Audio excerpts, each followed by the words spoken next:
আসসালামু আলাইকুম। Live blogs by Shifu channel থেকে আমি শিফু বলছি।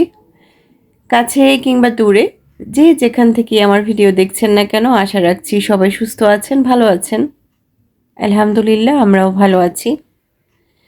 আপনারা অনেকেই জানেন, যারা আমার ব্লগ দেখছেন, প্রিভিয়াস ব্লগ দেখেছেন, যে আমি অনেক দিন ধরে চোখের সমস্যায় ভুগছি। আর চোখের ডাক্তারের কাছে দ্বিতীয়বার যাওয়ার পরে ডাক্তার আমাকে ওষুধগুলো চেঞ্জ করে দিয়েছে। আগের ওষুধ বাদ দিয়ে নতুন কিছু ওষুধ দিয়েছে। তো আজকে ৩ দিন হচ্ছে দিয়েছি। আলহামদুলিল্লাহ, আমার চোখের ফোড়াটা কিছুটা কমেছে আল্লাহর অশেষ রহমতে।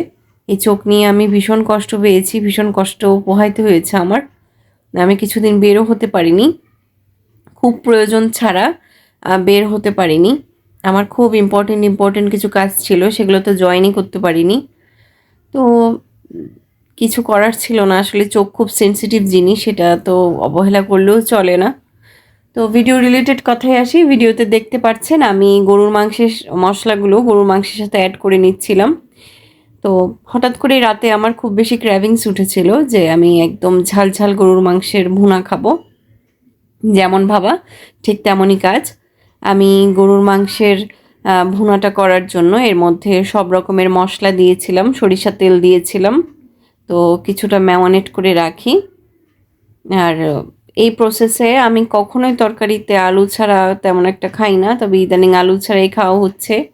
এক হিসেবে বলতে পারেন ডায়েটের ব্যাপারটাও আছে। হাজব্যান্ড বকা দিচ্ছে এত বেশি আলু খাওয়া হচ্ছে আমার। আসলে আমি বিক্রমপুরের মানুষ, তো ঢাকায় মানুষ, তো আলু আমার খুব ফেভারিট।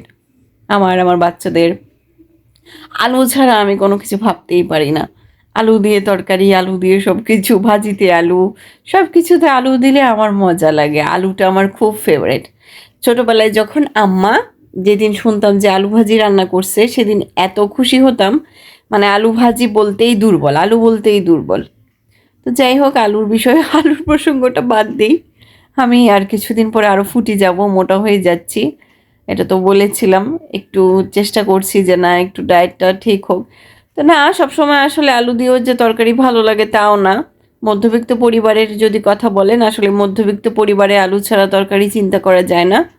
মজার কথাটা সাইডে রেখে আলু দিয়েই রান্না করতে হয়, কারণ আলু দিলে তরকারিতে একটু বরকত হয়। এটা আমার ওপিনিয়ন। আমার মনে হয় আমার মতো অনেক মধ্যবিত্ত গৃহিণীরাই এই কাজটা করে থাকেন। আমি আমার মাকেও দেখেছি এই ব্যাপারটা করতে, তাই হয়তো ওইখান থেকেই এসেছে, হতে পারে, আমি জানি না। তো যাই হোক, ভিডিও রিলেটেড কথায় আসি। এখানে দেখেন আমি একটু পেঁয়াজটাকে ভেজে নিচ্ছিলাম। আর আদা রসুন পেঁয়াজের পেস্টগুলো কিন্তু আমি গরুর মাংসে ম্যারিনেট করেই রেখেছি। আমি এখানে শুধু পেঁয়াজটা ভেজে নিব। আমি তেজপাতাটা দিতে ভুলে গিয়েছিলাম, তারপরেও রান্নাটা বেশ মজা হয়েছিল। তো রান্না করতে করতে হাজব্যান্ডের সাথে কথা বলছিলাম। ওর কথাগুলো আর এখানে আনিনি, আমি তো ভয়েসটা পরে দিই ভিডিও করতে করতে। আসলে ভিডিও করতে করতে আমি আরও অনেক কাজ করি, অনেক কথা বলি হাজব্যান্ডের সাথে।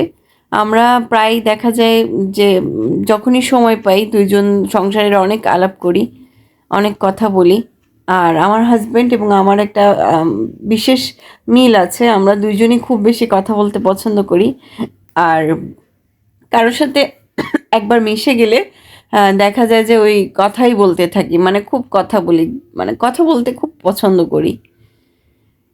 তো এইদিকে আমার গরুর মাংসের যে পেঁয়াজটা আমি ভাজতে নিয়েছিলাম সেটা ভাজা হয়ে গেছে। আর এই যে দেখেন গরুর মাংসের ম্যারিনেট করা যে মাংসটা আমি রেখেছি, এটার কালারটা কত সুন্দর এসেছে।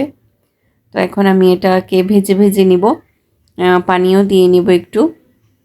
মশলাতে বাটিতে অল্প যে মশলাটা লেগেছিল, ওইটুকু মশলা আমি পানি দিয়ে ধুয়ে একবার এটাতে দিয়ে দিব।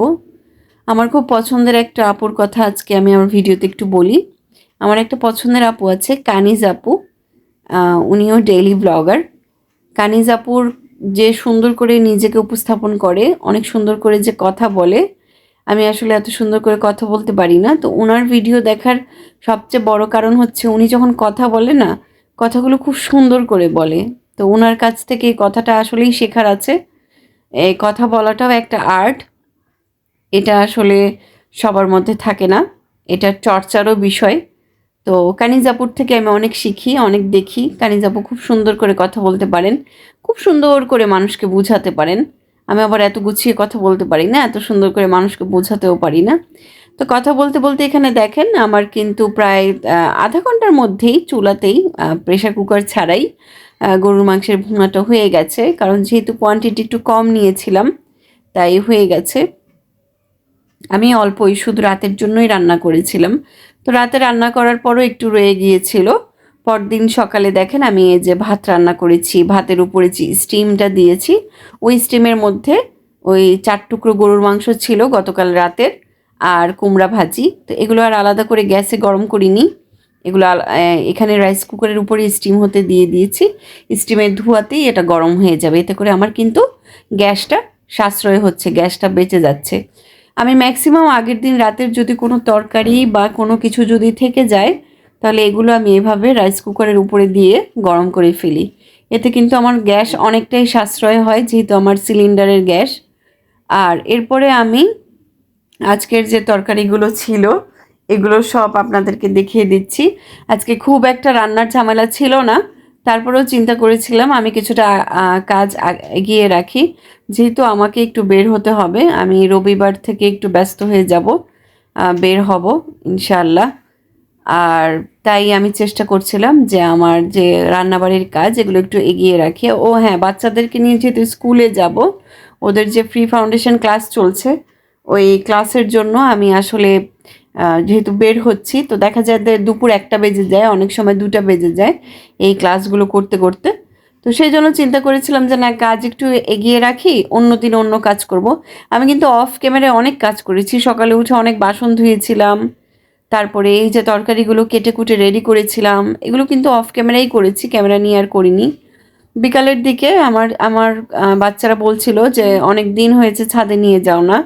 আসলে মা বাবা আমরা আমরা হাজব্যান্ড ওয়াইফ দুজনই এত বেশি ব্যস্ত হয়ে যাই, বাচ্চাদেরকে আসলে সময় এখন আর আগের মতো দিতে পারি না।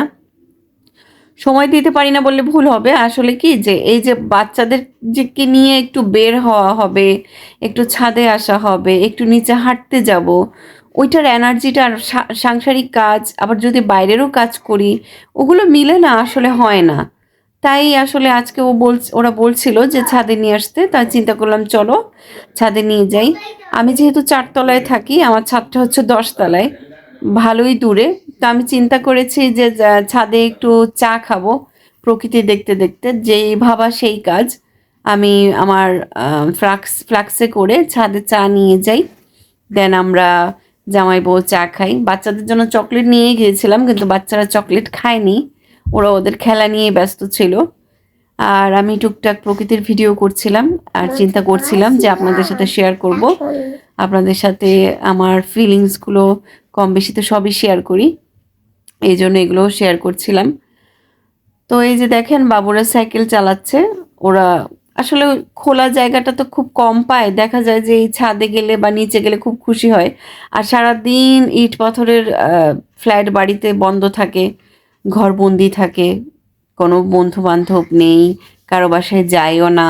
ওই এখন দেখা যাবে কি স্কুল চালু হবে, স্কুল চালু হলে তাও একটু ফ্রেন্ড সার্কেল পাবে, কিন্তু দেখা যাবে তাও পড়ার চাপে ফ্রেন্ডদের সাথে গল্প করতে পারবে না, যেটা আমরা ছোটবেলায় করতাম। সারাদিন তো বন্ধু বান্ধবকে পেতাম না, ক্লাস চলাকালীন ক্লাস ফাঁকি দিতাম, টিচারের সামনেই পিছনে বসে গল্প করতাম, তো ওরাও এটা করবে আর কি। তো এই যে দেখেন আমি কিন্তু চা নিয়ে এসেছি, এখন হাজব্যান্ড ওয়াইফ মজা করে চা খাবো আর গল্প করব। অনেক দিন হয়েছে আমরা এইভাবে একটু কোয়ালিটি টাইম স্পেন্ড করি না, তাই চা খাচ্ছিলাম আর হাজব্যান্ডকে বলছিলাম আমাদের বাসার মানে ছাদ থেকেই একটু নিচে দেখা যায় একটা পরিবার আছে, কিছু পরিবার আছে, যে পরিবারকে দেখে আমি ভাবছিলাম যে আল্লাহ, আমরা যে অবস্থানে আছি তুমি অনেক ভালো রেখেছো, আলহামদুলিল্লাহ। আমি আমি যে কষ্ট করে উঠিনি বা কষ্ট থেকে আসিনি তা বললে ভুল হবে। যখন সংসার জীবনটা শুরু করেছিলাম তখন আসলে একটা খাট ছাড়া আমার আর কিছুই ছিল না। এই যে এখন ভিডিওতে যে বাড়িটা দেখতে পাচ্ছেন, ওদের জীবনযাপনটা খুব কষ্টের। তো ছাদ থেকে উঠলে দেখা যায় যে ওদের ভালো করে একটা ওয়াশরুমও নেই, শীতের সময় ওয়াশরুমটা বাইরে আর টিনের চালের ঘরে থাকে, সেটাও কিন্তু খুব আম দেখতে মানে থাকতে খুব কষ্ট। কিছুটা তো অনুমান করতে পারি, কখনো না থাকলেও গ্রামে তো গিয়েছি, দেখেছি। এই জীবনযাপনটা দেখে না তখন মনে করছিলাম যে আল্লাহ আমাদেরকে অনেক ভালো রেখেছেন। ঠিক তার পাশেই আবার ৪ তলা একটা বিল্ডিং। আবার আমরা যে বাসায় থাকি সেটা ১০ তলা একটা টাওয়ার। সবকিছু মিলিয়ে আমি ভাবছিলাম যে আল্লাহ তুমি আমাদেরকে যেভাবে রেখেছো, যেমন রেখেছো আলহামদুলিল্লাহ, আলহামদুলিল্লাহ, আলহামদুলিল্লাহ। তো এগুলোই বলছিলাম হাসব্যান্ডের সাথে কথা বলতে, বলতে যে দেখো আমরাও কতটা কষ্ট করে এসেছি। এভাবে কষ্ট না করলেও যা কষ্ট করেছি সেটাও কিন্তু কম না। ওই যে বললাম একটা খাট ছাড়া আসলে কিছুই ছিল না। একটা পানি ফুটানোর পাতিল ছিল না, গ্লাস ছিল না। কোনো মেহমান আসলে খাটে বসা ছাড়া আর কোথাও বসতে দিতে পারতাম না। তো সেগুলো অনেক কষ্টের কথা, সেগুলো বাদই দেই। তো সেগুলো না হয় আরেকদিন শেয়ার করব। তো আমার আজকের এই ডেইলি ভ্লগটা আপনাদের কাছে কেমন লাগলো কমেন্ট করে জানাবেন। আর যদি এরকম ডেইলি ভ্লগ আপনাদের দেখতে ভালো লাগে তাহলে চাইলে আমার চ্যানেলটিকে সাবস্ক্রাইব করে রাখতে পারেন। নোটিফিকেশনের বেল বাটনটাও ক্লিক করে যাবেন যেন আমি এই ধরনের ব্লগ দিলেই নোটিফিকেশনের আকারে আপনাদের কাছে চলে যায়। এবং ভিডিওটা যদি খুব বেশি ভালো লাগে ফ্রেন্ডস অ্যান্ড ফ্যামিলির সাথে শেয়ার করতে পারেন। আর নতুন কোনো ভিডিও দেখার জন্য আমন্ত্রণ জানিয়ে আমি আজকে এখানেই বিদায় নিচ্ছি। সে পর্যন্ত সবাই ভালো থাকবেন, সুস্থ থাকবেন। আল্লাহ হাফিজ। আসসালামু আলাইকুম।